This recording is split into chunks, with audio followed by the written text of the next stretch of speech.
ওয়াসসালামু আলা রাসূলিল্লাহ।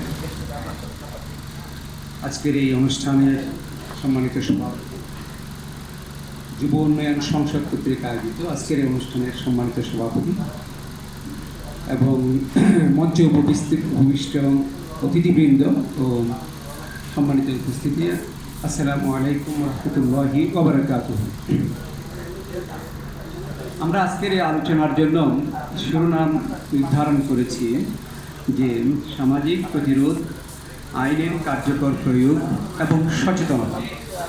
এই তিনটি মাধ্যমে আমরা মাদক প্রতিরোধে একটি সমন্বিত প্রয়াস গ্রহণ করতে পারি, যার মাধ্যমে আমরা একটি মাদক মুক্ত সমাজ গড়ে তুলতে পারি।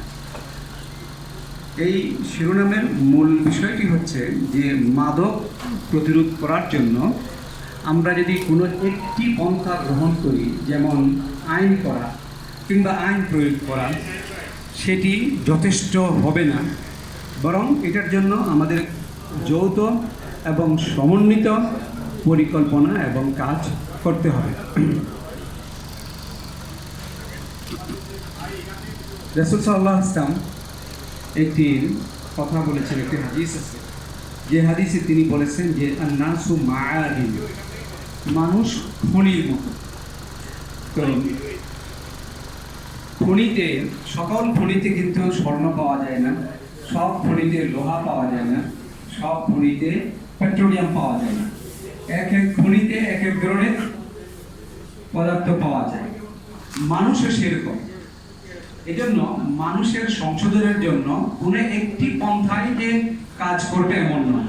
কোনো একজন মানুষকে যদি উপদেশ দেওয়া হয়, এটা তার সংশোধনের জন্য যথেষ্ট। আরেকজনকে যদি আমরা কাউন্সেলিং করি, এটি তার সংশোধনের জন্য যথেষ্ট।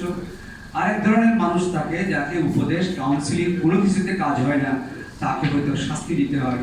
এই জন্য শাস্তির বিধান সম্বলিত আইনও প্রয়োজন। আর এই কারণে শুধু মাদক নয়, যে কোনো অপরাধ আমরা যদি প্রতিরোধ করতে চাই, তারা আমাদেরকে সমন্বিত প্রোগ্রাম, সমন্বিত প্যাকেজ গ্রহণ করা উচিত। কোনো একটি মাধ্যমে আমরা অপরাধ মুক্ত সমাজ গঠন করতে পারি না।